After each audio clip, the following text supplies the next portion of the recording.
As we begin this season of Advent, the church does so with the end in mind. Not so much the end of the season of Advent and our celebration of Christmas, but the anticipation of Christ's second coming at the end of time, when he will restore all things in himself and all things will be subject to him and his glorious reign. You know, it's easy for us to celebrate Christmas every year. That happens every year. The first coming of Christ is easy to see in our lives, at least in that way, insofar as we celebrate it. But as well, we've been waiting 2,000 years for the second coming of Christ. It's something that's always been a part of the church's teaching and practical living and her prayer, that Jesus would come again to judge the living and the dead. It's part of the creed, right? It's a part of the basic understanding of Christianity. He will come to judge the living and the dead, and his kingdom will have no end. Right? So we look to the end, anticipating his second coming, his second advent. Right? That's really what Advent means, is coming towards, because we need to be reminded of that. But the church does so with a wide-angle lens. Our first reading looks back to the prophet Isaiah, who in a time of total chaos for the Jewish people, asked that God might be the provident Father that he is, that he might rend the heavens and come down and save his people.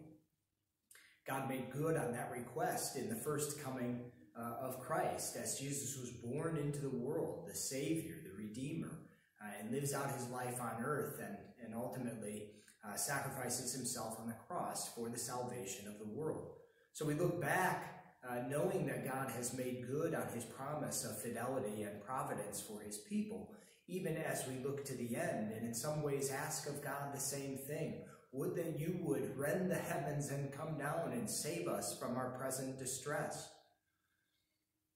As the church goes through this season, eventually we'll move into that emphasis on the celebration of Jesus' first coming and the fulfillment of those promises. But for the time being, it would help us. It would really be good for us as we go deeper in our faith to remain with this anticipation of Jesus' second coming. And what does that really mean for our lives? No, I think two things really come to mind. In a general sense, the conversion of our hearts and our lives. You know, that really is an aspect of Advent that maybe we don't often consider. But as I'm anticipating the second coming of Christ, then I ought to have some focus on becoming more like him, to be prepared for his coming at the end of time. But at the same time, too, as we move through the season, there's an emphasis on faith, looking back to that reality that God has made good on his promise of fidelity and providence, that like a good and loving Father, he has stepped into our chaos and picked us up and carried us and provided for us through his Son, Jesus. And so prepare with the end in mind.